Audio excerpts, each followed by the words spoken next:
think it was today. There were quite important runs. It was about sort of changing the momentum of the innings. I think West Indies bowled beautifully this morning. Gave us encouragement because we thought that there was certainly more dismissals nicked to slip than the last pitch. But I think if I'd have gone out there today and tried to play pre-regulation, I think there was a ball with my name on it. So it was to try and up the momentum, hit the bowlers off the length, and try and take Kemar and Shannon away from what they'd done so well in the first 40 minutes. So I think tactically that was the right thing to do, and something I've worked on with Peter Moores a little bit. I just mentioned on Sky actually that he brought me the example of Shane Warne. Didn't look particularly pretty at times, but hit balls in different areas and was really effective, particularly in the 05 Ashes. So take that sort of mindset into it. Stay leg side of it to take the LBW out and back your hand eye on a full straight ball that's theoretically outside your eye line. So there was a little bit of thought process into the madness today, but I did enjoy being out there, and I thought Bessie was brilliant at the other end.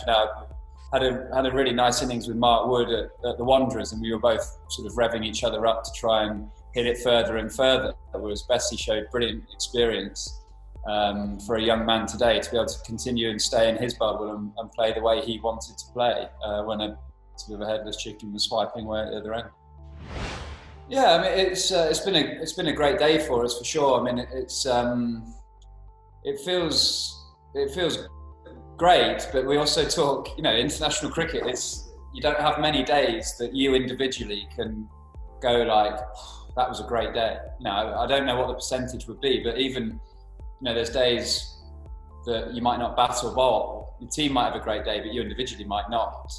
So you have to cherish the days that things go okay for you, but then they don't really mean anything unless you don't win the game. And that's our number one aim. We have to win this game to get the trophy. And we've given ourselves a great opportunity at the moment. Our number one aim tomorrow has to be to try and bowl the West Indies out, so we have an option of a follow-on, because that means we've bowled really well. I don't know what we'd do with a follow-on, but if we could get those 5 wickets quickly in the first hour and a half, then we'd still have 4 relatively fresh seamers and Bessie to come into the game. Be an interesting decision. Yeah, I loved it. Yeah, I think we pride ourselves on building pressure and adapting to conditions quicker than the opening batsmen do, and we did exactly that today. I think as a whole bowling unit we did that today. I think we've both tried to go a bit fuller in the last couple of years, which has helped both of us, I think. And this pitch was more suited to wobble than swing. So both of us tried to put that into the equation until the ball got slightly older and started to swing with the wind a little bit from Jimmy's end. So I think it didn't really feel like we hadn't played together for so long. And I think, was it the Ashes? Pretoria, we played together in Cape Town, didn't we? In the first Ashes game. So yeah, I mean, 3 out of 14 isn't a lot, but we sort of slotted back into what we do and how we work together to take wickets. And I think, the proof was almost in the pudding a little bit today, and hopefully we can carry that on tomorrow. Yeah, I think we all are slightly different bowlers, and I think we all release from slightly different places on the crease, which means that every time a different bowler comes on, the batsmen have to make little adjustments.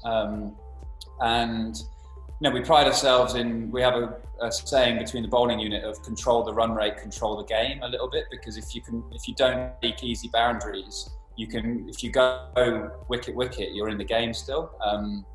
And every bowler on that pitch has got the ability to control the run rate and a natural wicket take. Because I think, to be honest, from what I've seen from mid-on and bowling with him, I think Chris Wokes is in the best rhythm of his life. I think he's added a little what's the right way of saying it? A bit of niggle to his game in Test cricket, if that makes sense. He's a bit of aggression there, and he is bowling beautifully. I think he's challenging the batsman on the inside edge and the outside edge.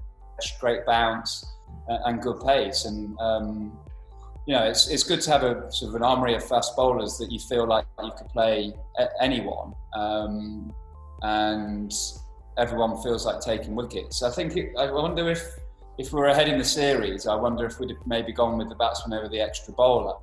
But now we've got runs on the board over 350. I think having that sort of firepower is going to get us in some really good positions over the next couple of days.